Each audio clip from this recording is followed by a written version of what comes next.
Supportables, not only has this been a great intro to fantasy, now if you've even remotely enjoyed it, now we get to the part that matters even more, the lead-in to the playoffs. So next week will be our last week of the regular season. Week 14 marks the beginning of the end for many of us. We are now down to only a few teams who can make a push until the end. But let's not get to that quite yet. I do want to celebrate week 14 for all it means. For number one, for me, it was great to see everybody that I could see on the weekend. Awesome to see as many of you as we could. Love that we're still going to get together. Don't worry for drink people. We will continue the drinks well into January, so you will have a time to buy rounds. Speaking of which, this week's round loser is going to cause controversy because I bet you haven't done the math yet, and maybe you haven't because I haven't gotten an angry message on the WhatsApp group, but I'm gonna when you want to hear what has to happen. I took a flight. Now I'm in Castle Fisher in Cambridge, Ontario, Canada. So here's hoping that all of this adds up to nothing but intrigue as we lead to week 15. But first, let's focus. There was important stuff that happened in week 14. Let's get to it now. Before talking about week 14, to kick it back to week 13, I have two kind of reflections on what I said. First one, I'm going to stop saying I'm going to be shorter. I am trying. It is clearly not working, but let's try it again now that I'm in Casa del Fisher. But number two, I went off on all this like ambiguous calls for referees, and then sure enough, like I saw it coming, this week that was the main story. So while week 14 did present itself with a ton of things, we had another quarterback issue in terms of injuries with CJ, and we had the injury that didn't happen in Lawrence, which I still don't fully completely understand. A lot of subplots. We found out that the best three in the NFC might be the best three in the league because the AFC is just a dumpster fire of inconsistencies with even the Dolphins following. It feels like there's been some of those years where the second you get the number one seed, you just fall off. And that seems like that is the AFC right now in hot potato. But if we're being honest, and now that I've said I am home for this, and I flew in on the Sunday, and so I was in a room full of guys who've both played and watched a ton of football for the game that got the most amount of attention. And I'm not talking about Sunday Nighter. We watched that game. But Chiefs and Bills brought on a whole different level of introspection and critical thought afterwards. Now, I do have to say, number one, I did talk a lot about referees' calls last time, and I kind of let it out that it is this thing where sometimes there are those calls that they make, but they don't need to, and the letter of the law.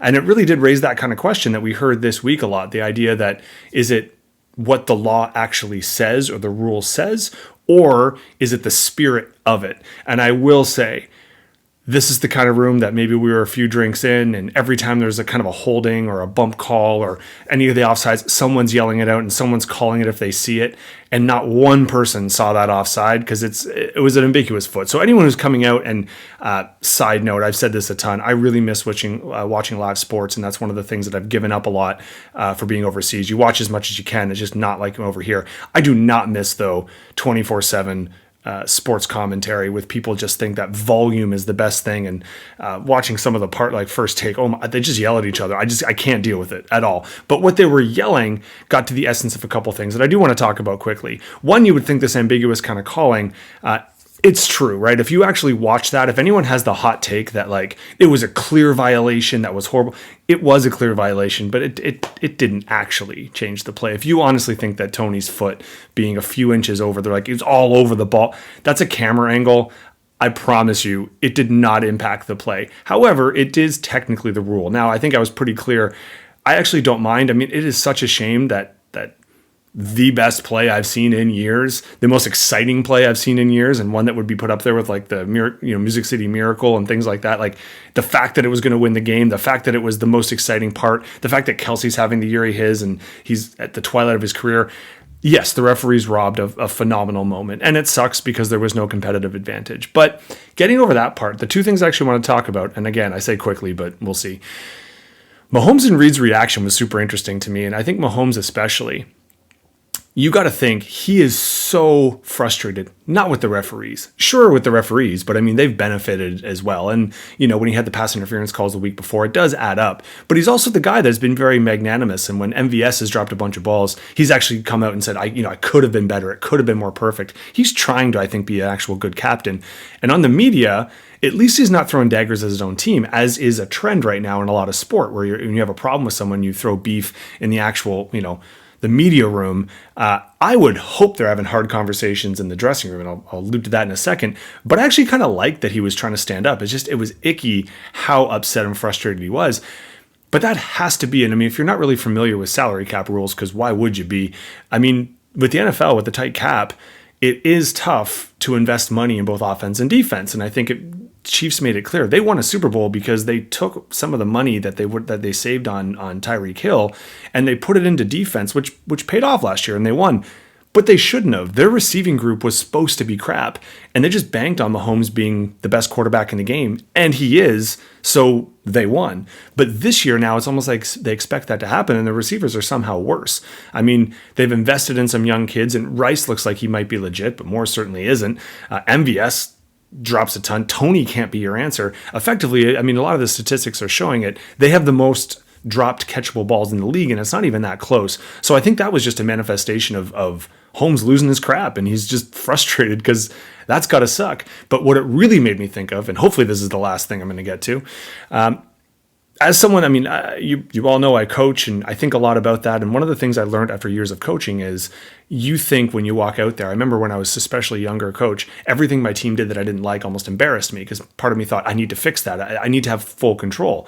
And not to get too existential, but control is an illusion. And we know this. You cannot control everything. So what I learned over time is when you try and control everything, you really don't have much of a say and you don't know who you are as a team or a coach.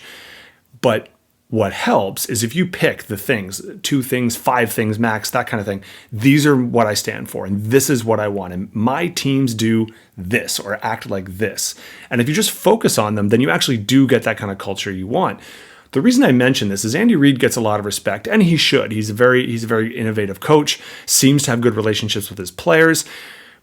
But this Toney situation is kind of highlighting a few things. Now, number one, Kadarius Toney, if you're not familiar, is one of the more talented receivers in the league. And I use that broadly in the league. He's an insanely talented, skilled position player, but has never gotten along with the team and has always had issues with discipline, has always had issues with running routes properly, screwing up offensive plays and coverage patterns, blocking patterns.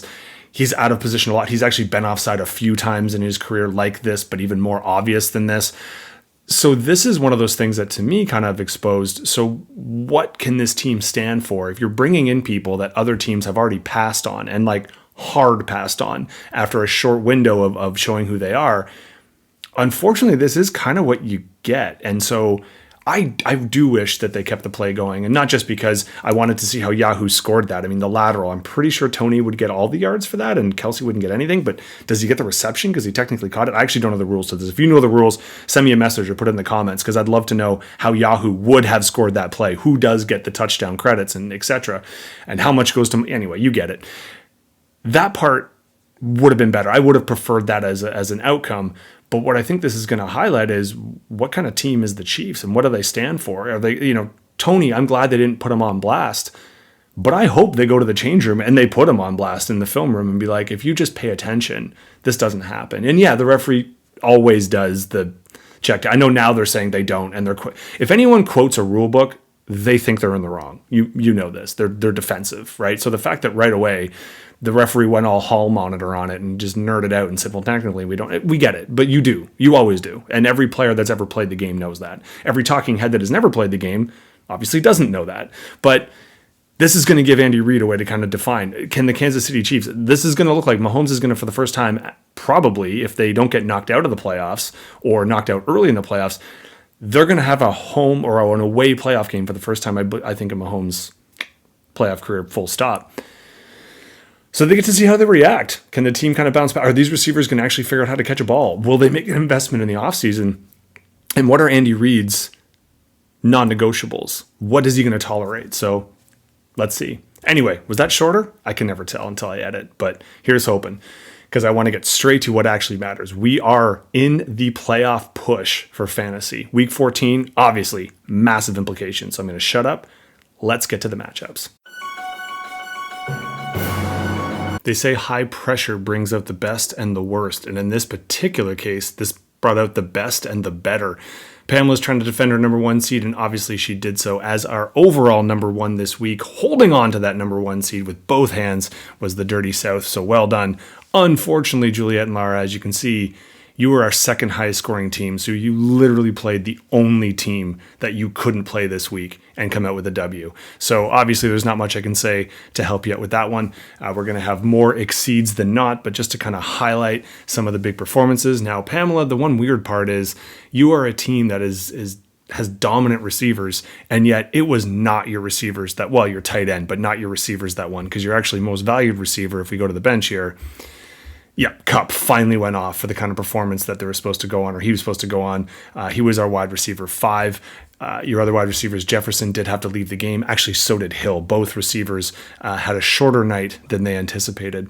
On the plus side for you, your quarterbacks did quite well, both overachieving. Riddler actually was our quarterback 4, which was quite surprising. Barkley, our running back 5, and Njoku was our tight end 2. So you scored around the points. Now, I do mention receivers. DJ Moore has been consistent for you, and he actually was our wide receiver 4. So you had 4 and 5, but you left some points on the bench there.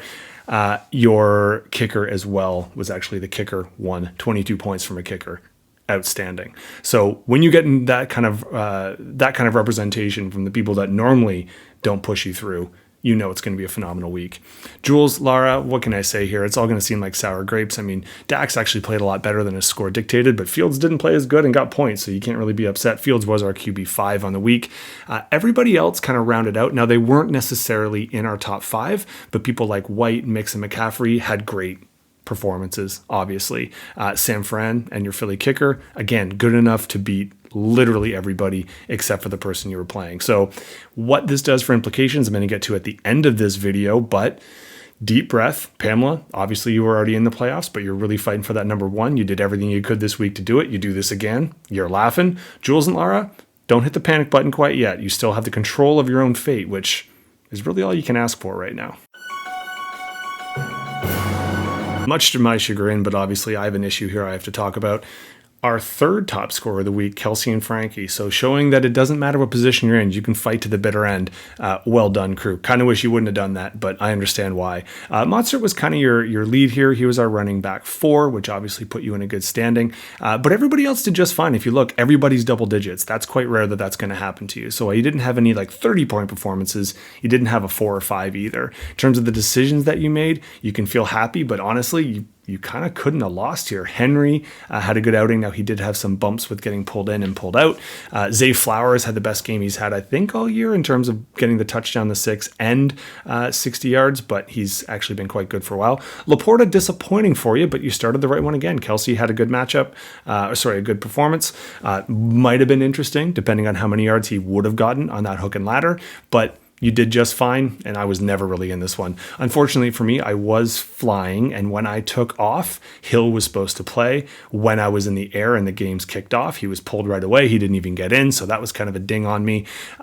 But realistically, I kind of came out like a whimper. I did have some points on the bench. I didn't think Wilson would be able to get it done with Zach Wilson as the quarterback. I've overthought my defense. I've been going to Cleveland all year, but I didn't know who's going to be quarterback for Jacksonville. And Gibbs, I actually did mean to put him in, and I was going to make a change at the last minute, but my flight was boarding, so it was that or come home. I can't really blame it, though. I was a crap shot anyway, and I still would have needed help, but this does formally put me out of the playoffs, so congratulations, Kelsey and Frankie. You get the other subtle thing that you get in fantasy. If you can't win yourself, it's actually kind of nice when you're responsible for knocking someone out. So you took me out of contention this year.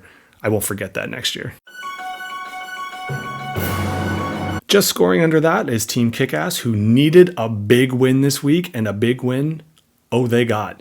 Now, Paul put up a fight. He said he would on Saturday. He said he wasn't going to roll over, and actually had Tua had maybe a more formidable outing, and Diggs and Chase did what they could have. Paul could have snuck this one and played spoiler, but Nick and Kate were not to be denied. So even though Goff had a very undermining performance, they did have our quarterback 1 this week in Lamar Jackson. So well done there. Deebo Samuel as well was our wide receiver 1. He is hitting the stride just when you are wanting him to, which is fantastic. Kittle was also the tight end 5. So you got some points there. And of course, your boy Tucker. It wasn't a huge kicking week, So 12 points put him as the fourth highest scoring kicker, but only the second highest scoring kicker that was actually started next to the Dallas kicker we talked about. The Jets, Rams, and the Packers had the other top five, but they weren't taken. If we take a look at your options, now you did leave some points on the bench. I don't blame you for having Hall down, but he would have been our running back 2, so you actually could have put a few more points on the board. And Hopkins was our wide receiver 3, so had you lost by a couple points, you definitely would have been kicking yourself, but can't really blame you here.